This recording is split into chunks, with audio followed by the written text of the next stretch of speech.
Hello. Mohandas जी बोल रहे थे। हाँ जी। भाई साहब राम राम। राम राम जी। भाई साहब मैं एक बात पूछना चाहता हूँ, आपके पास समय हो तो। जी बताइए। भैया मेरा नाम तो सुरेश कुमार है, गांव कासनी है, तरछी दादरी के पास, हरियाणा में। अच्छा। और मैं लगभग 2 साल से टीवी के ऊपर संत श्री रामपाल जी के वो ये सत्संग ये देखता हूँ, और यूट्यूब पर भी सत्संग देखता रहता हूँ। जी। तो अब ये जो चल रहा है भाई, नामदान ले लो, ये कहीं भी ऑनलाइन भी एक दिन एक भगत का फोन आया था, उन्होंने बोला ऑनलाइन नामदान ले लो। फिर मैं अच्छा। वही नामदान तो लेंगे, इच्छा भी आज तक लिया नहीं, दिया पानी नामदान कहीं से भी।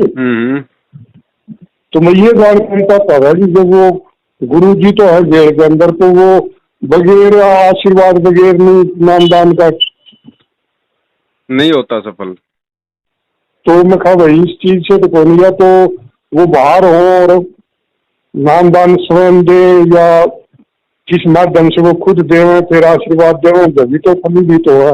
बिल्कुल। मैं आपसे ये जानकारी चाहता हूँ।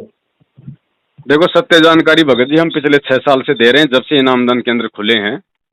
जी क्योंकि हम भी संत रामपाल जी से जुड़े हुए हैं, हम तो बरवाला कांड से पहले ही परमात्मा की शरण में आ गए थे। जी और उनके द्वारा बताए गए सत्संगों को हमने ध्यान से सुना, गहराई से विचार किया, तो फिर हमें उनकी बातें जी समझ में आई कि गुरुदेव ने ये कहा था अपने सत्संग में, जिसका वीडियो हमारे पास में है और हमने बना बना के डाल भी दिए संगत में जागरूक करने के लिए।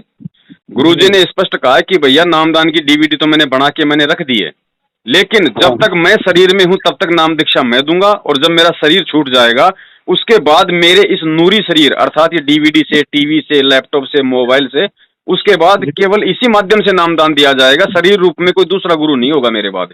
जी जी तो संत के वचन, संत यदि आप सच्चा मानते हो, भगवान मानते हो, तो फिर संत के वचन दोगले नहीं हो सकते। इसके विपरीत जी मुझे संत रामपाल जी महाराज जी का कोई भी व्यक्ति वो सत्संग दिखा दे जिसमें उन्होंने ये कहा हो कि सतलोक आश्रम बरवाला में जो डीवीडी से नाम दीक्षा दी जा रही है वो सही है। उन्होंने कभी तो नहीं फिर कहा। अच्छा जी, एक बात बताओ जी। जी तो अब मतलब वो बाहर आएंगे जब भी नामदान लेने में फायदा ही देखो नामदान भगत ले। जी, इसमें भगत जी दो बातें हैं। भक्ति है विश्वास की, अगर विश्वास नहीं है तो चाहे उनसे नाम ले लो, चाहे डीवीडी से नाम ले लो, कोई काम नहीं करेगा। जी और अगर आत्मा में यदि आपके विश्वास है कि उनसे बड़ा कोई संत नहीं है, उनका ज्ञान सच्चा है, मोक्ष मार्ग दुनिया में यही है और कहीं नहीं है, तो जी भगत जी ये कह कबीर सुनो वे साधो मैं तो हूं विश्वास में। आप अपनी आत्मा से, हमने 1-2 घंटे का वीडियो बना रखा है संकल्प नाम दीक्षा का, कि गुरु जी के जेल से आने तक हम कैसे उनसे संकल्प लेकर अपने घर में उनका दरबार लगाकर 3 टाइम की आरती, ज्योत बत्ती, सत्संग मर्यादा, कैसे हम ये सब कुछ सुचारू रूप से हम उस आत्मा से उस परमात्मा को साक्षी मानकर हम अपने घर में शुरू कर सकते हैं। क्योंकि गुरुजी ने भी बोला हुआ है कि जिस दिन ये आत्मा इस ज्ञान को सुनकर और कबीर जी को भगवान मान लेती है, उसी दिन से परमात्मा उस आत्मा का साथी हो जाता है, काल के जाल से बाहर निकाल लेता है, और 100% आपको वो सारे आध्यात्मिक लाभ मिलेंगे जो एक उपदेशी मर्यादित भगत को परमात्मा देता है। जी। वो कहाँ से मिले जी? मैंने ये मान लो मैं वो लेना चाहूँ, वो आप अपने घर पे ही ले सकते हो भगत जी। उसके लिए कहीं आपको भटकने की या जाने की जरूरत नहीं है आपको। 1 सेकंड भगत जी, थोड़ा सा होल्ड रखना। भैया वेज बिरयानी है, दही बड़ा है, छोटी 40 की, बड़ी 60 की। हाँ ये लगाओ छोटी वाली। भगत जी उसके लिए आपको कहीं भी दौड़ने भटकने की जरूरत नहीं है। परमात्मा आपके हृदय में है, आपकी आत्मा में उसका वास है। आप जी को केवल संकल्प करना है ज्ञान समझ के। सत्संगों से यदि आपको समझ में आ गया कि वास्तव में इसी संत के पास में मोक्ष मार्ग है और दुनिया में कहीं नहीं है, तो आप संत के जी एक छोटी सी बात सुनना जी। बताइए।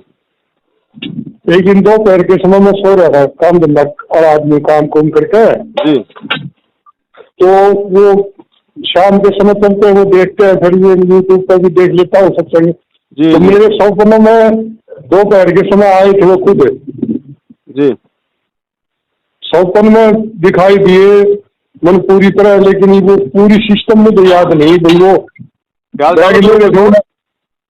आज भाई जो गुरु बचन पे डट गे रे कट गे फंद 84 के, भाई जो गुरु बचन पे डट गे रकट गे फंद 84 के।